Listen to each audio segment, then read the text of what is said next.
أعوذ بالله السميع العليم العظيم الحفيظ القدير الكريم وسلطانه القديم من الرجس الخبيث المخبث الشيطان اللعين الرجيم وكمنه ونفخه ونفسه وهمزه بسم الله الرحمن الرحيم ولله على الناس حج البيت من استطاع إليه سبيلا صدق الله مولانا العلي العظيم وبلغنا رسوله النبي الكريم ونحن على ذلك لمن الشاهدين والشاكرين والحمد لله رب العالمين إن الله وملائكته يصلون على النبي يا أيها الذين آمنوا صلوا عليه وسلموا تسليما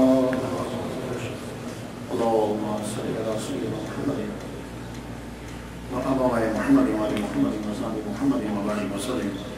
میرے پاس ٹائم جو ہے وہ کم ہے، اس لیے میں انگلش میں لیکچر نہیں ہوگا کیونکہ مجھے سعودی عرب میں یہ لیکچر پہنچانا ہے. وہاں کچھ گروپ پہنچا جنہیں یہ سننا ہے اور آگے حج کرنا ہے، اس لیے میں وہ چونکہ پاکستانی ہے اور اس لیے میں انگلش میں نہیں دے رہا تھا. میرے پاس شارٹ سماعت کیجیے. الحج واجب علی الاحرار المسلمین البالغین العقلاء الصحہ. حج جو ہے یہ واجب ہے آزاد مسلمان کے اوپر. آپ کے پاس اگر اتنی اماؤنٹ ہے کہ آپ ٹکٹ کے پیسے اور واپس آنے تک کا فیملی اگر آپ کی ہے اس کا آپ افورڈ کر سکتے ہو تو آپ کے اوپر حج جو ہے وہ فرض ہو گیا. جب آپ حج کرنے کے لیے نکلے ہیں تو جو لوگ پاکستان سے جا رہے ہیں ان کو جدہ اترنے سے پہلے احرام جو ہے وہ باندھنا ہے. اگر جدہ میں انہوں نے لینڈ کر لیا اور احرام نہیں باندھا تو ان کے اوپر دم ہو جائے گا، اس لیے کہ جدہ کا ایئرپورٹ جو ہے وہ بیکات سے آگے ہے. اس لیے ان کو جدہ اترنے سے 1 گھنٹہ پہلے چاہے فضا میں یا کسی جگہ کے اوپر ان کو اپنا احرام جو ہے وہ باندھنا ہے. آپ جب احرام باندھیں گے تو احرام باندھنے سے پہلے بہتر یہ ہے کہ آپ اچھے طریقے سے اپنے ناخن جو ہے وہ کاٹ لیں. بال جو کٹوانے ہیں وہ کٹوا لیں. بال جو مونڈنے ہیں جتنے صفائی کرنی ہے وہ کر لیجیے، کیونکہ جب آپ احرام باندھیں گے تو آپ کو اپنی بغلیں جو ہیں وہ یہ ننگی کرنی پڑتی ہے مرد حضرات کو، تو وہ پھر بڑا برا لگتا ہے اگر کسی آدمی کے بال ہوں تو ہر آدمی جو 4 دن 6 دن تک 4 دن تک دیکھتا رہے گا. اس لیے وہ اچھے طریقے سے احرام باندھنے سے پہلے اپنے بالوں کی صفائی جو ہے وہ کر لے. اس وقت ابھی وہ خوشبو والے صابن کے ساتھ نہا سکتا ہے کیونکہ ابھی اس نے احرام نہیں باندھا، تو خوشبو لگانا بھی چاہے باڈی کو تو لگا سکتا ہے. اب وہ احرام جو ہے وہ باندھ لے گا. جب اس نے احرام باندھ لیا ہے تو غسل کر لے تو بہتر ہے، ویسے وہ وضو بھی کر سکتا ہے. احرام باندھا، احرام باندھنے کے بعد وہ 2 نفل جو ہے وہ پڑے گا اگر اس کے پاس ٹائم ہے تو.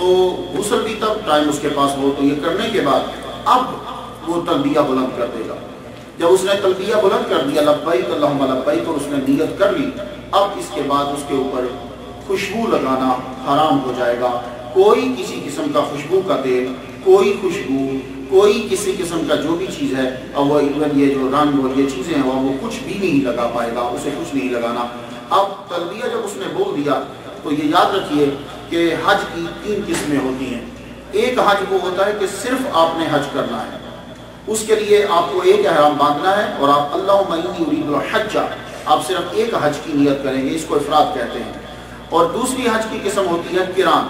وہ یہ ہوتا ہے کہ آپ نے احرام باندھا اور آپ نے یہ کہا کہ اللہ میں اسی میں ہی عمرہ کروں گا اور اسی میں ہی میں حج کروں گا. اس کو قران کہتے ہیں. قران کرن ملنا ہوتا ہے. ایک احرام باندھا، آپ نے جب احرام باندھ لیا تو اسی کو احرام کو اتارنے کے لیے جب تک کہ آپ کا حج نہیں ہو جاتا یہ آپ شیپ جو ہے وہ بنوا نہیں لیتے. اور ایک ہوتا ہے تمتع. تمتع کیا ہوتا ہے کہ جب آپ پاکستان سے چلے ہیں تو آپ نے جو احرام باندھا وہ آپ نے عمرہ کے لیے باندھا، تو آپ نے لینڈ کرتے ہی بعد میں سب سے پہلے عمرہ کیا. عمرہ کرنے کے بعد آپ نے اپنی جو ہے وہ شیپ بنوا لی، تو سر سے بال سارے منڈوا دیے. اب آپ کا احرام اتر گیا. جب احرام اترا اب آپ بالکل آزاد ہو عام آدمی کی طرح. اس وقت تک انتظار کرو جب تک کہ حج کا ٹائم جو ہے وہ شروع نہیں ہو جاتا. یعنی 8 ذی الحج جو ہے وہ ٹائم شروع ہوتا ہے حج کا. فجر کے وقت آپ کو دوبارہ باندھنا ہے. پھر سن لیجئے، حج افراد ایک احرام میں پورا حج، حج قران ایک احرام میں عمرہ بھی اور حج بھی، حج تمتع آپ نے 2 احرام باندھنے ہیں اور عمرہ کرنا ہے اور حج کرنا ہے. اب جب آپ پاکستانیوں کی اور آپ کے لیے سب کے لیے کہ آپ جدہ سے پہلے احرام جو ہے وہ باندھ لیجیے. لیکن جو میرا لیکچر ابھی سعودی عرب سنیں گے اور ان کے لیے سنیے، وہ جو سعودی عرب میں رہ رہے ہیں ان کا جو مکے میں جو ہیں عورتیں ہیں تو وہ اکیلی حج کرنے کے لیے جا سکتی ہیں. عورت کے لیے یہ شرط ہے کہ جب وہ حج کرنے کے لیے جائے تو جہاں وہ رہ رہی ہے اس کے اور حج کے بیچ میں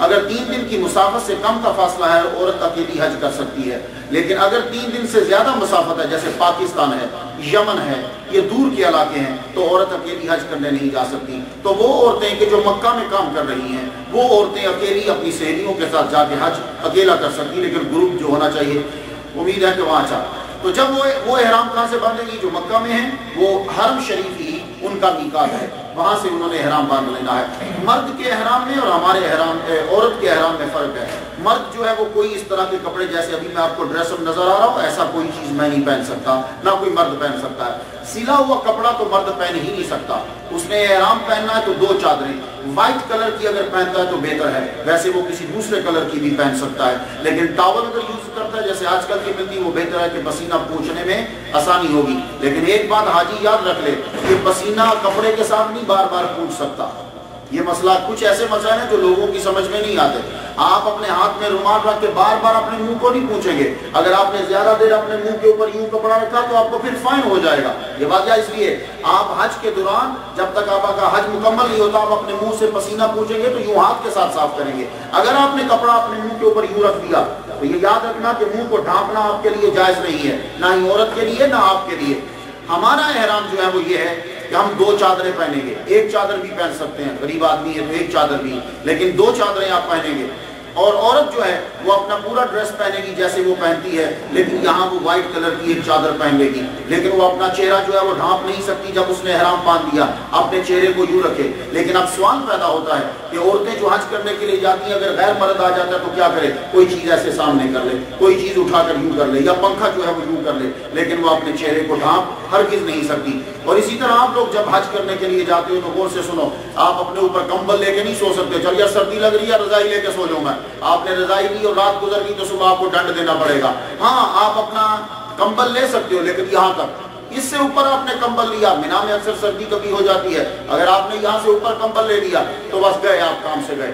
لیکن اگر ویسے سر چھپ جاتا ہے کسی چیز, جیسے ٹینٹ کے نیچے آ گیا یا ویسے کسی چیز کے نیچے تو اوکے, لیکن آپ ایسے ڈھانپ نہیں سکتے. سر کے اوپر ٹوپی نہیں پہن سکتے, آپ اپنے بوٹ نہیں پہن سکتے, آپ کو چپل پہننا پڑے گی جو یوں ہوتی ہے. اس کے لیے یہ ہے کہ آپ کی یہ جو ہڈی ہے پاؤں کے اوپر کی, اس ہڈی کو ننگا رکھنا ہے. اب وہ کوئی بھی طریقہ ہو, لیکن بیسٹ جو ہے وہ چپل ہے, اس لیے آپ چپل پہنتے ہو جس کے 2 تسمے ہوتے ہیں. تو یہ تھا جب آپ نے احرام. اب آپ چلیے, احرام آپ نے باندھ لیا, باندھنے کے بعد آپ تلبیہ کہتے ہوئے نکلیے, لبیک اللہم لبیک لا شریک لک لبیک. اب آپ نے اس کے بعد کوئی گفتگو نہیں کرنی, کوئی ایسی لڑائی اور جھگڑے کا مسئلہ نہیں ہوگا, کسی چیز کو کوئی کسی کو تنگ نہیں کرے گا. ایون کہ اگر کوئی وحشی جانور بھی بیٹھا ہوا ہے تو آپ اس کو اٹھائیں گے نہیں. اور ایون کہ اگر کسی درخت کے نیچے جاتے ہو, تمہیں شدید گرمی لگی ہوئی ہے, وہاں ہرن بیٹھا ہے, آپ ہرن کو نہیں اٹھاؤ گے, کسی کو اٹھاؤ گے نہیں, خود کے سائڈ میں چلے جاؤ گے. کوئی آپ بال اکھیڑ نہیں سکتے, ناخن کاٹ نہیں سکتے, کوئی کام نہیں کرنا آپ نے. ایون کہ کسی خوشبو صابن کو ہاتھ تک نہیں لگانا آپ نے. ہاں وہ ایسا صابن کے جس میں خوشبو نہیں ہوتی, اس کو تم استعمال کر سکتے ہو. اب تم چلے. اب سب سے پہلے تم لوگوں نے کیا کرنا ہے, اگر تمہارے پاس سامان نہیں ہے تو سیدھا خانہ کعبہ چلے جاؤ. اگر تمہارے پاس سامان ہے تو جلدی جلدی سے سامان اپنے ہوٹل میں رکھو, زیادہ دیر ہوٹل میں صرف نہیں کرنا. اور اگر تم 10 بندے ہو تو 4 کو لگاؤ, جاؤ جا کے سامان رکھ کے آؤ, اور باقی سیدھے کے سیدھے جو ہے وہ خانہ کعبہ کی طرف بڑھ جائیں. اب آپ خانہ کعبہ کی طرف بڑھے, نظریں یوں نیچی کرتے ہوئے آپ بارگاہ میں, رب کی بارگاہ میں حاضر ہو رہے ہیں. اور جو ہی آپ اپنی آنکھ کو کھولو گے تو آنکھ جب تمہاری خانہ کعبہ پہ پڑے تو جو دعا مانگو گے اللہ تعالیٰ تمہاری دعا کو جو ہے وہ قبول فرما لے گا. اور اکثر لوگ اس وقت اپنی دعا بھول جاتے ہیں. اس خانہ کعبہ کی اتنی ہیبت ہے, یہاں سے یاد کر کے جاتا ہے, میں یہ دعا مانگوں گا, یہ دعا, جو ہی وہ انٹر ہوتا ہے دعا اس کو بھول جاتی ہے. اب وہ جائے, جو ہی داخل ہوگا, پہلی نظر پڑے تو ربنا آتنا فی الدنیا حسنۃ وفی الآخرۃ حسنۃ وقنا عذاب النار. اس سے بیسٹ دعا دنیا میں کوئی اور دعا نہیں ہے. اب سیدھا جائے, جاتے ہی سب سے پہلے اللہ کے ہاتھ سے کو چومے جا کر. وہ اللہ کا ہاتھ کون ہے؟ حجر اسود, گویا کہ اللہ کا ہاتھ ہے. یعنی جیسے بادشاہوں کے دربار میں حاضری دی جاتی ہے, وہاں جا کر اسے چومے, لیکن اس کے اندر سر نہیں دے دینا, وہاں خوشبو لگی ہوتی ہے. اگر خوشبو تمہارے پورے منہ کو لگ گئی تو پھر ڈنڈ ہے. یہ بہت دھیان دینا, یہ اکثر یہ وہ مسائل ہیں جو عام لوگوں کو بالکل علم نہیں ہے. اگر آپ نے اس کے اندر سر تم دیا اور اس کے اندر خوشبو لگی اور آپ کا پورا سر بھر گیا اور آپ کے منہ میں بھی لگ گئی, نہیں, بس اس کو چومنا ہے. اور استلام جو ہے وہ بہتر ہے, جب فارغ ہو تو پھر بعد میں چوم لینا. استلام کرو, یوں چوما, اب سٹارٹ ہو گیا تمہارا. یہاں سے تم نیت کرو گے آپ کہ میں طواف کر رہا ہوں اللہ کے لیے. یہ طواف تم نے شروع کیا تو طواف جب شروع کرتے ہو تو اب 7 چکر تم لگاؤ گے. 7 چکر جو ہیں ہر چکر تمہارا شروع ہوگا حجر اسود سے اور ختم ہوگا حجر اسود کے اوپر، اور وہاں دعائیں ہیں. اب میں دعائیں پڑھ نہیں سکتا، بہت لمبی ہیں، ٹائم شارٹ ہے، وہ کاپی ساتھ رکھو. اور ایک اور مسئلہ یاد کر لو کہ طواف کرتے ہوئے قرآن پڑھنے سے زیادہ افضل دعائیں پڑھنا ہے. پھر سنو اس مسئلے کو، طواف کرتے ہوئے قرآن پڑھنے سے افضل دعائیں پڑھنا ہے، وہ دعائیں جو محمد مصطفیٰ صلی اللہ علیہ وآلہ وسلم سے منقول ہیں. یہ یا کچھ لوگ ہاتھ میں قرآن لے کے، میں بھی پڑھتا تھا لیکن یہ جو پہلے جو طواف ہے، جو نفلی طواف کر رہے ہو اس میں قرآن پڑھو، درود پڑھو، جو مرضی کرو، لیکن یہ جو ابھی جو ادا کر رہے ہو ان میں وہی دعائیں مانگو جو دعائیں محمد مصطفیٰ صلی اللہ علیہ وسلم سے منقول ہے. اس کے لیے آپ کو کتابیں جس پاکستان سے چل رہے ہو، سعودی عرب میں ہو، وہاں سے بکس اٹھا لو اور اس کی دعائیں اپنے سامنے رکھو. پہلے چکر کی کون سی ہے، دوسرے چکر کی کون سی ہے، تیسرے چکر کی کون سی ہے، یہ دعائیں جو ہے وہ پڑھتے جاؤ، دعائیں افضل ہیں. اب آپ نے چکر لگا لیا، چکر لگانے کے بعد جب 7 چکر مکمل ہو گئے، اب تم اس کے پاس جہاں حضرت ابراہیم علیہ السلام کھڑے ہوئے تھے اسے ڈھونڈو. وہ جگہ تمہیں نظر آ جائے گی، وہاں 2 پولیس والے کھڑے ہوں گے، وہ تمہیں دیکھنے نہیں دیں گے کیونکہ ان کے نزدیک شرک ہوتا ہے. تو کیا کرو کہ اب جگہ ڈھونڈو، تمہیں 2 نفل پڑھنا ہے. اگر اس کے قریب جگہ ملتی ہے تو بیسٹ ہے، نہیں ملتی تو سائڈ پہ ہو جاؤ. سائڈ پہ کسی جگہ پوری مسجد میں اگر وہاں بھی نہیں مل رہی تو کسی جگہ بھی 2 نفل پڑھو. نفل پڑھنے کے بعد اب تم پانی پیو، پہلے پانی پی لو یا اس کے بعد پانی پی لو. زمزم کا پانی جو ہے وہ آدمی کو پینا چاہیے. جتنا پیے گا آدمی اس کا کینسر، اس کی بیماریاں، ہر شے دور ہوتی ہے. میرے نبی نے فرمایا کہ یہ جو زمزم کا پانی ہے ہر اس کے لیے ہے جو وہ نیت کرتا ہے.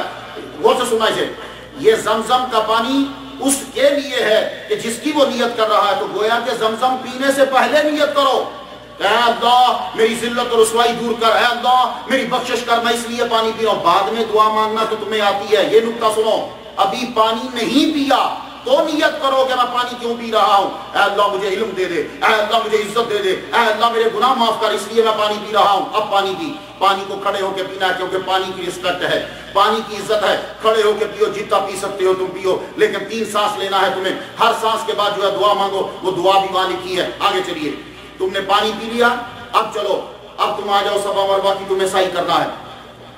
سامنے دروازے پہ پہنچو صفا پہ، وہاں پہنچ کر منہ تمہیں قبلہ کی طرف کرنا ہے. خانہ کعبہ کی طرف منہ کر کے ہاتھ بلند کر کے تم درود بھی پڑھو اور دعا بھی پڑھو، اور جو اللہ اکبر جیسے وہ لکھی ہیں دعائیں سب پڑھنے کے بعد دعا مانگو. دعا مانگ کے اب چل پڑو. اب اس کے بعد تمہیں چلنا ہے وہاں بیچ کے اندر. اب تو تمہارے لیے آسانی ہے چلنا، وہاں کچھ نشان آئے گا، وہاں تمہیں تیز چلنا ہوگا، بعد میں آہستہ ہو جاؤ گے. یہاں سے لے کے مروا تک پہنچو، وہاں پھر پہاڑی ہے. اب تو پہاڑی، اب تو یہاں نیچے، پھر اوپر، پھر اوپر، پھر اوپر. تو اب تو وہ سچویشن نہیں ہے، پنکھے چل رہے ہیں، ٹھنڈا پانی ہے، لیکن پھر بھی وہ بلندی کے اوپر کھڑے ہو کر پھر ادھر منہ کرو. تمہیں خانہ کعبہ کی طرف منہ کرتے ہوئے پھر دعا مانگو. 1 چکر تمہارا مکمل ہو گیا. صفا سے مروا تک 1 چکر، 1 مروا سے پھر چلو صفا تک 1 چکر، پھر صفا سے واپس مروا 1 چکر، پھر واپس 7 چکر تم نے لگانے ہیں. میرے نبی نے فرمایا کہ جو صفا مروا کی سعی کرتا ہے قیامت کے دن پل صراط سے بڑی تیزی کے ساتھ جنت میں چلا جائے گا.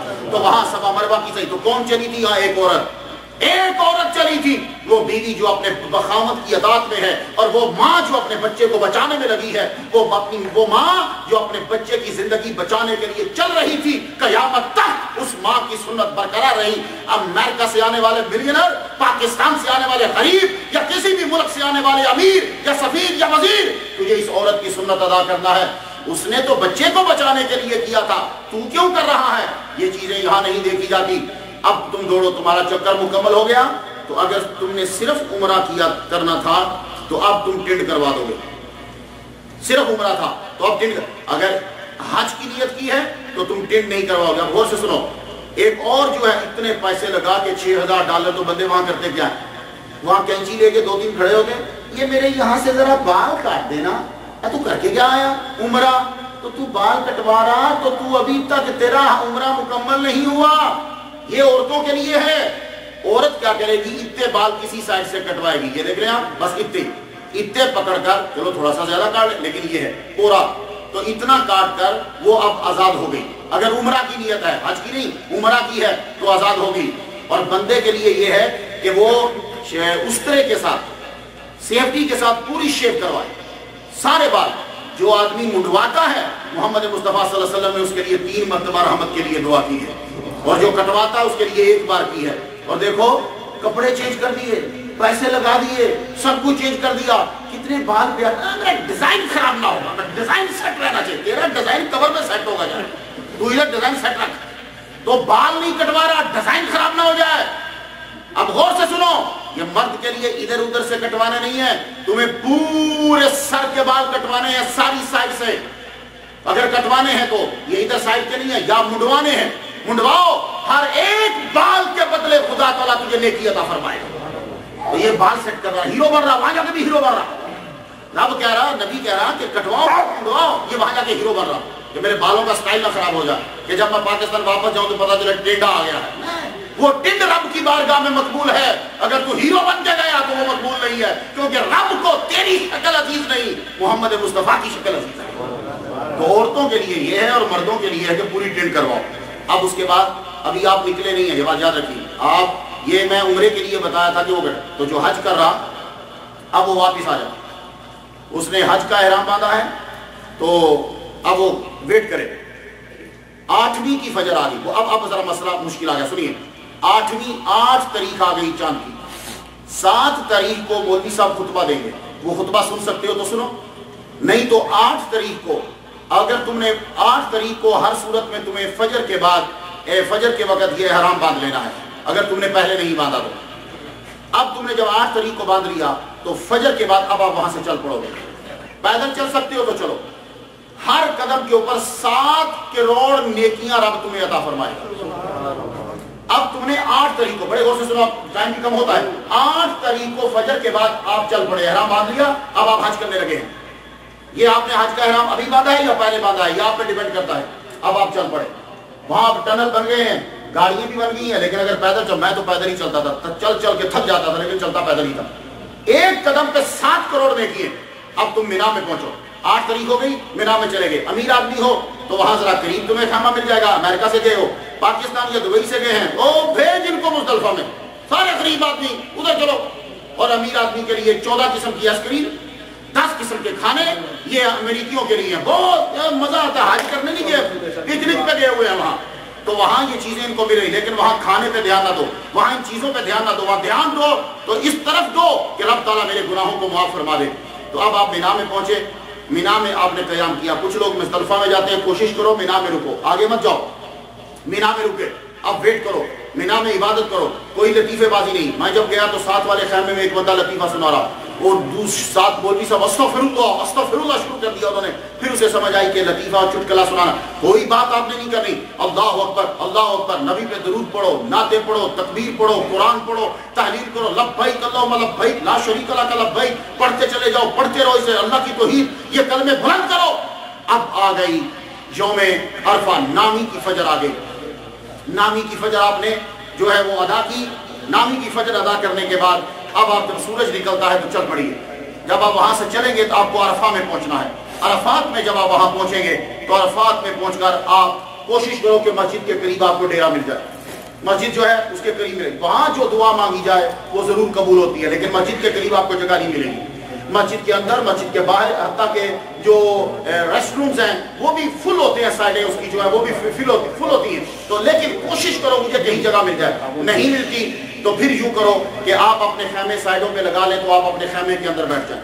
یہ جتنی عورتیں ہیں جو مکہ کی جائیں گی یہ اپنے خیمے میں بیٹھی رہیں، اگر یہ جا سکتی ہیں تو مسجد کے قریب بیٹھ جائیں، اور اس وقت آپ نے کیا کرنا ہے، روٹی کم کھاؤ، اکثر لوگ بریانی تلاش کر رہے ہیں، ٹھنڈے پانی پی رہے ہیں، ٹھیک ہے ٹن ہو کے بیٹھے ہوئے، اور تو لوگ کھانے گئے عرفات میں 6000 لگا کے پانی پینے اور بریانی کھانے گئے، وہاں تو خدا سے معافی مانگنے گیا ہے، اور یوم عرفات جب تم عرفات میں ہو، رب تعالیٰ تمہیں واچ کر رہا ہے، دیکھ رہا ہے تمہیں، اور شیطان کا بیڑا غرق ہو رہا ہے، اور تو بریانی کھانے میں لگا ہوا اور شیطان کو خوش کر رہا ہے۔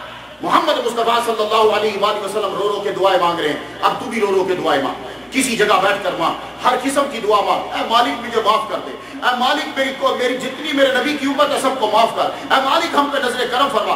جو رو رو کے دعا کر سکتا، اگر رونا نہیں آ رہا تجھے تو رونے والے جو روتے ہیں ان جیسا چہرہ بنا رہے، تو اب تو بارگاہ میں روتا رہے، تمہیں وہاں رکنا ہے، ظہر اور عصر کی نماز اکٹھی پڑھنی ہے، ایک اذان 2 اقامتیں، اگر تم اپنے خیمے میں ہو، میں تو مسجد کے قریب چلا گیا تھا، ویسے دبئی سے جتنے لوگ یا دوسری جگہ سے جاتے ہیں ان کے ساتھ مولوی ہوتا ہے، حج کا تعلق مولوی کے ساتھ نہیں ہے، پہلی بات تو یہ غور سے سن لو، ہر آدمی کے ذہن میں شاید وہاں کے مولوی کے ساتھ حج کا تعلق، نو مولوی کے ساتھ ذرہ برابر کوئی تعلق نہیں حج کا، تم اکیلے حج کر سکتے ہو اگر تمہیں پورا حج کرنا آتا ہے، اکیلے، کسی مولوی کی ضرورت نہیں ہے، نہ وہاں کے مولوی کی نہ یہاں کے مولوی کی، اگر تمہیں حج کرنا آتا ہو تو۔ اب تم اپنے خیمے میں بندے ہیں، وہاں بیٹھ جاؤ. ظہر اور عصر کی نماز ایک اذان ہوگی، 2 اقامتیں ہوں گی، تم نماز ادا کرو گے، اکٹھی پڑھو گے.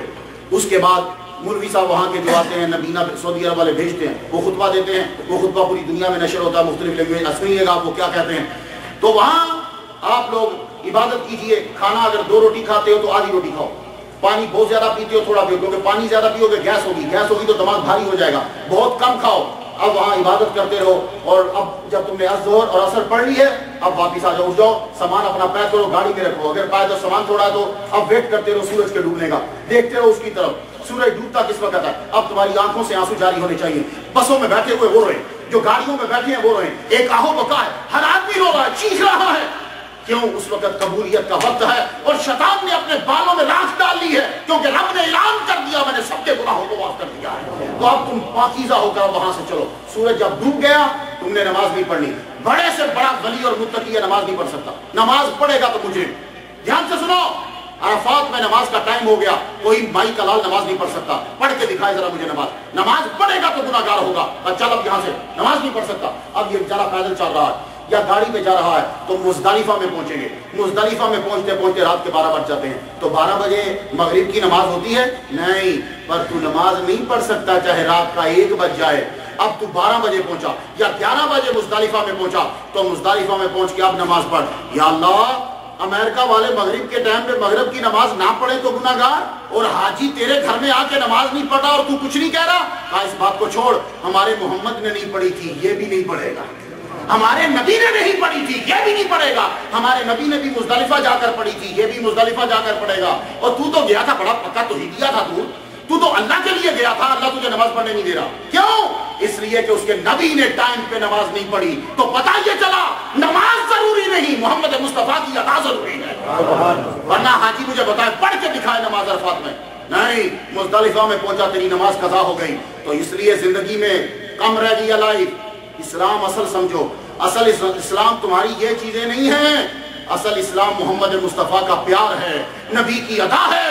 ورنہ مجھے بتائے پورا سعودی عرب، پورا امریکہ، پورا پاکستان، سارے مولوی بتائیں کیوں نہیں تو نماز پڑھ رہا. میرا ایک ہی کوشچن ہے، تو نماز کیوں نہیں پڑھ رہا؟ جبکہ نماز نہ پڑھنے والا مجرم ہے اور حاجی احرام باندھ کر نماز پڑھنے والا مجرم ہے. کیوں؟ اس لیے کہ مغرب کے ٹائم میں محمد مصطفیٰ نے نماز پڑھی نہیں، مغرب کی نماز عشاء کے ٹائم میں پڑھی ہے. تو جاؤ وہاں جا کے پڑھو. تو اب آپ لوگ کسی کے پیچھے بھی وہاں نماز ادا کرو گے. نماز جب تم عشاء کی پڑھ چکی ہو تو آپ وہاں بیٹھ کر کنکریاں ڈھونڈو، کنکریاں تلاش کرو. وہ چھوٹی چھوٹی اتنی ڈھونڈنی ہے، چھوٹی بس اتنے بڑے بڑے پتھر نہیں ڈھونڈنے. وہ اکثر میں جب آیا میرے خیمے میں جو بندے تھے، مصری تھا ایک، میں کہا کیا ہوا؟ کہتا کسی نے کنکر مارا. لو اس کو مارا ہے، اور ناک بھی زخمی، یہ بھی زخمی. ابھی شکر ہے اتنا ہے، اتنا ہوتا تو. اور ایک خان صاحب کو تو میں نے دیکھا جوتا پکڑ کے تو منہ میں نکل گیا ان کے. میں کہا نہیں ہو بھائی، کچھ ہو رہا ہے. تو کیا کر رہا ہے؟ شکر ہے پسٹل کا آرڈر نہیں، ورنہ تو ڈزن کر دیتا وہاں. وہ مسئلہ کچھ اور ہے. اب تم جب مزدلفہ میں سارے کنکر لو، ان کنکروں کو اب اچھی طرح دھو لو. جتنے لوگ سن رہے ہیں سعودی عرب کے اور یہاں، کنکر کو اچھی طرح دھو لو. دھونے کے بعد سیو کر لو، اپنی ہمیانی میں ڈال لو یا اپنے کپڑے میں سارے ڈال لو. جتنے تمہیں ٹوٹل چاہیے، 7 مارنے ہوتے ہیں. اب تم لے لو، سارے دن کے اکٹھے کر لو. لے کے اب تم چل پڑو. کب چلو گے؟ فجر کی نماز مزدلفہ میں پڑھو گے. فجر کی نماز تم تاریکی میں پڑھ کے اب چل پڑو. چلتے ہو تو مینا میں پہنچو. مینا میں جب پہنچو گے تو 10 ہو چکی ہوگی. جب 10 ہو چکی ہوگی تو اب تم نے کیا کرنا ہے کہ وہاں زوال ہے، سورج نکل آیا. اب تم چل پڑو. چلتے ہوئے سب سے پہلے آخری کو جا کے مارو گے کنکر تم نے مارے. اس کے بعد سیدھا آگے سیدھا مکے کی طرف نکل جاؤ. مکے کی طرف جب نکلو گے تو اب اگر تمہاری فیملی ہے، بڑے بندے ہیں، تو جا کے خود ذبح کرو جانور. اگر تم ذبح نہیں کر سکتے تو سعودی عرب والے کیا کرتے ہیں، وہ آپ لوگوں سے پیسے پہلے لے لیتے ہیں اور ٹائم دے دیتے ہیں. لیکن ان کے ٹائم سے 15-20 منٹ بعد، جس وقت انہوں نے ٹائم دیا ہے، آپ جا کر کیا کریں گے؟ اپنی جا کے ٹنڈ کروا دیں گے. جب وہ قربانی کا ٹائم 15 منٹ گزر گیا، اب وہ اس نے غلط بولا یا صحیح ہے اس کے اوپر ہے. اس لیے کچھ لوگ خود قربانی کرتے ہیں. قربانی کے بعد آپ اپنی جا کے ٹنڈ جو ہے وہ کروا دیں گے. ٹنڈ جب آپ نے کروا دی تو یہ احرام آپ کا اتر گیا. اب آپ لوگ جو ہے وہ طواف کریں گے. یہ طواف لازم ہے. طواف کرنے کے بعد سائی آپ اس کے بعد پھر واپس مینا میں تشریف لے آئیں گے. اب باقی ساری چیزیں آپ کپڑے چینج کر سکتے ہو، رضائی اوپر لے کے سو سکتے ہو، ٹنڈ کروا چکے ہو. لیکن ابھی آپ اپنی بیوی کے پاس نہیں جا سکتے. تو واپس آپ آئے مینا میں آ کر آپ رک گئے. مینا میں جب رکے آپ اب نمازیں پڑھو, عبادت کرو. دوسرا دن ہو گیا. دوسرا دن جب ہوا تو زوال کے بعد اب پھر چلو گے. آپ پہلوں کو کنکریاں مارو گے, دوسرے کو کنکریاں مارو گے, تیسرے کو کنکریاں مارو گے. یہ کنکریاں کیوں مارتے تھے؟ حضرت ابراہیم علیہ السلام کے سامنے شیطان آیا, آپ نے کنکر اٹھا کے مارے, زمین میں دھس گیا. پھر سامنے نکلا, آپ نے پھر اٹھا کے مارے, پھر زمین میں دھس گیا. پھر وہ سامنے نکلا, پھر آپ نے اٹھا کے مارے, پھر زمین میں دھس گیا. 3 مرتبہ. چونکہ ہمارے باپ نے ایسا, آپ نے, اب ہمارے لیے سنت ہے کنکر مارتے ہوئے چلے جاؤ. اب پھر واپس آئیے. دوسرا دن آپ اسی طرح کرو گے زوال کے بعد. لیکن اب سعودی عرب نے فتویٰ دے دیا ہے رات کو 1 بجے اٹھ جاؤ, دن کو 2 بجے اٹھ جاؤ, جس وقت مریض تمہارا دل کرے چلے جاؤ. لیکن اگر تمہارے اندر پاور ہے, طاقت ہے, تو پھر یہی ٹائم اختیار کرنا زوال کے بعد. اب سنو, 2 دن تم نے کنکر مار لیے. اب اگر تم نے آگے یہ جب سورج ڈوب جائے گا, تم نے 13ویں سے پہلے صبح صادق سے پہلے نکل جانا ہے. اگر نکل گئے تو تیسرا دن تم اسٹے نہیں کرو گے. لیکن اگر نہ نکلے تو تمہیں تیسرا دن پھر مینا میں اسٹے کرنا پڑے گا. اب آپ واپس آ جاؤ. اس کے بعد آپ پھر طواف کریں گے. وہ طواف جو ہے وہ جیسے وداعی طواف ہوتا ہے, وہ طواف کرنا. اگر آپ واپس آ رہے ہو تو طواف کر کے, اس کے لیے بھی دعائیں ہیں. تو ساری چیزیں میرے بولنے سے تو آپ کو آئیں گے نہیں, جو ہے وہ آپ لوگ وہاں سے پوچھ لیجئے گا جتنے لوگ ہیں.